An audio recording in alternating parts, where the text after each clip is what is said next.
Mr. Valentine. I thought you had forgotten about little old me. May have walked out of the den, Irma, but I'd never walk out on you. Amari's downstairs, you big flirt.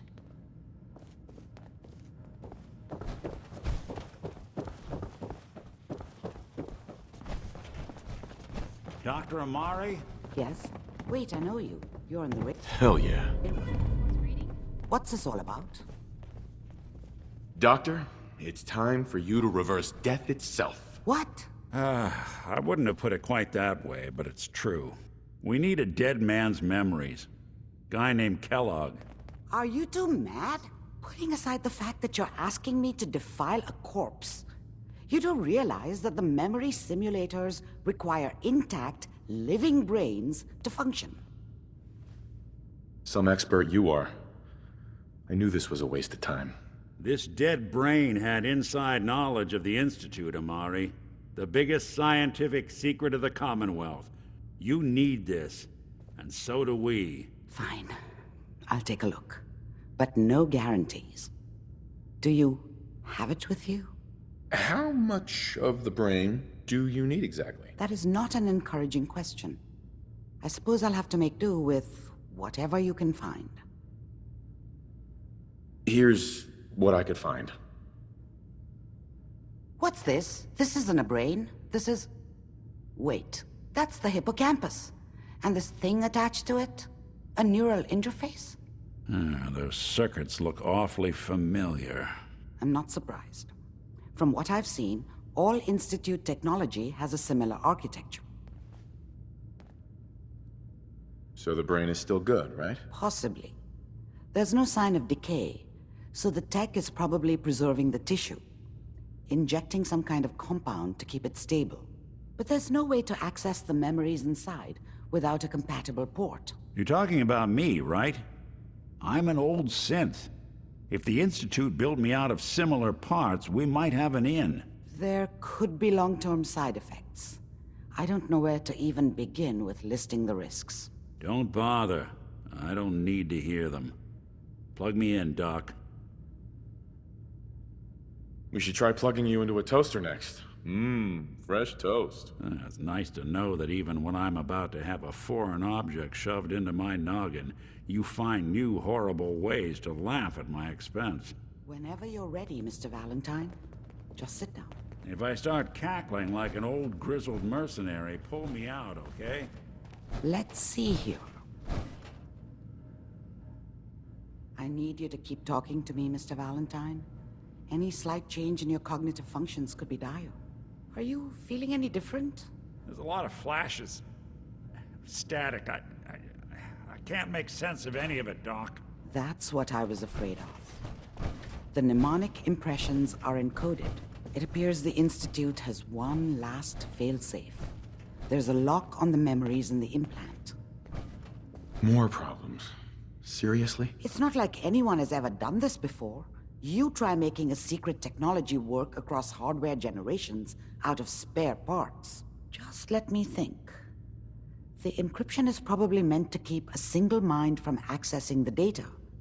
So what if we use two? We load both you and Mr. Valentine into the memory loungers. Run your cognitive functions in parallel.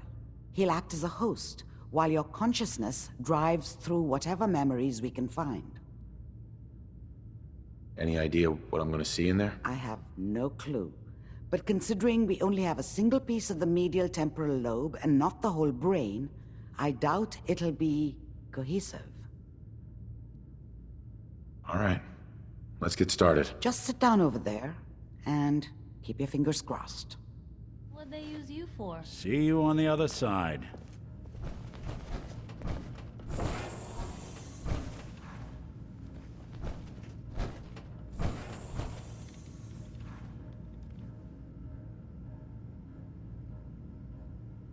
Initiating brainwave migration between the transplant and the host. Mnemonic activity Come take a look coming at from this. the transplant. It's degenerated, but it's there. We're going to load you into the strongest memories we can find. They might not be stable. Just hold on. A few moments later.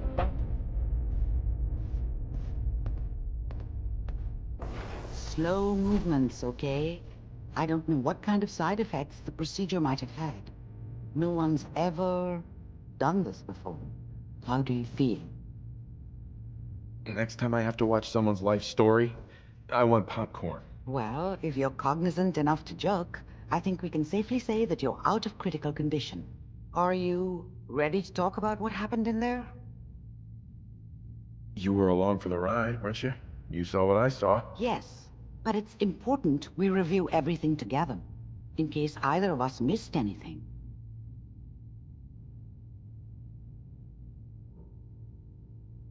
I saw Kellogg's life. The man who ruined my family. The man I killed. That's right.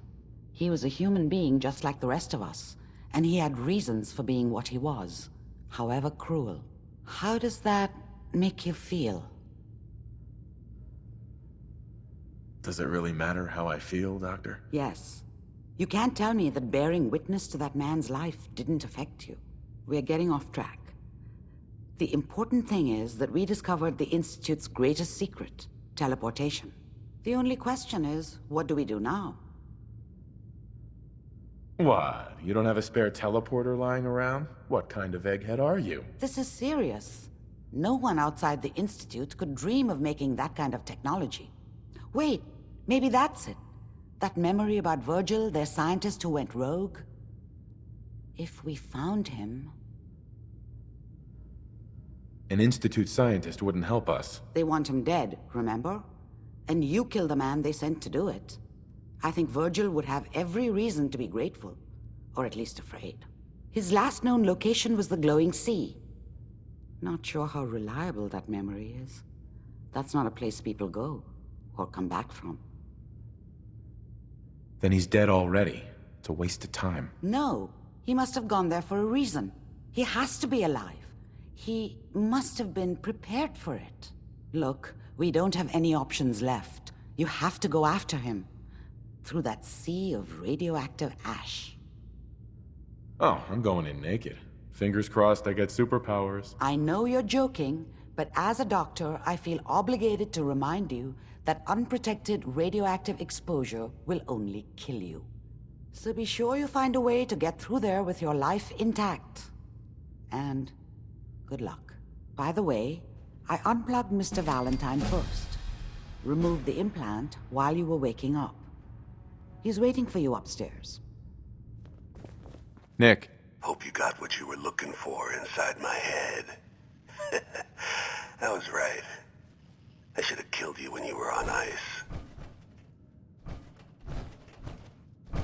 What did you say? What are you talking about? Nothing. Never mind. If you say so. Anyway, I feel fine, so let's get going. Or I could head back to Diamond City, since you've got company already. Let's get going, Nick. Been one heck of a ride so far. Let's see where it takes us next.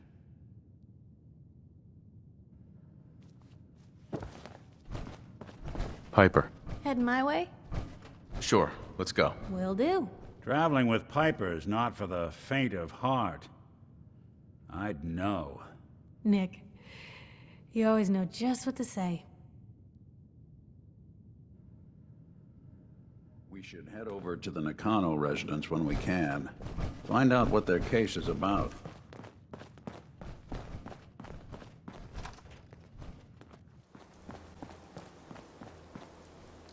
Mayor Hancock?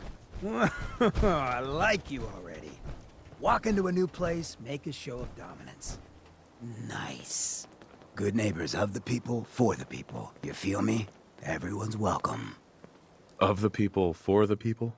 Oh, brother. I can tell I'm gonna like you already. Just consider this town your home away from home. So long as you remember who's in charge.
laser! Get some, motherfucker! Assessment. Scanners operating at 100% efficiency. Enemy presence detected.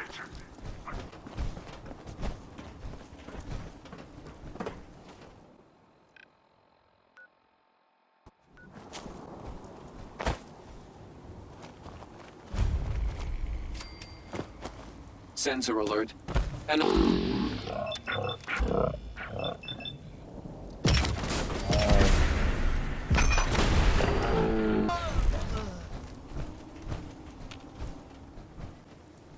Enemy presence still detected. Re-engaging. Contact! Let's rock! Kill them all!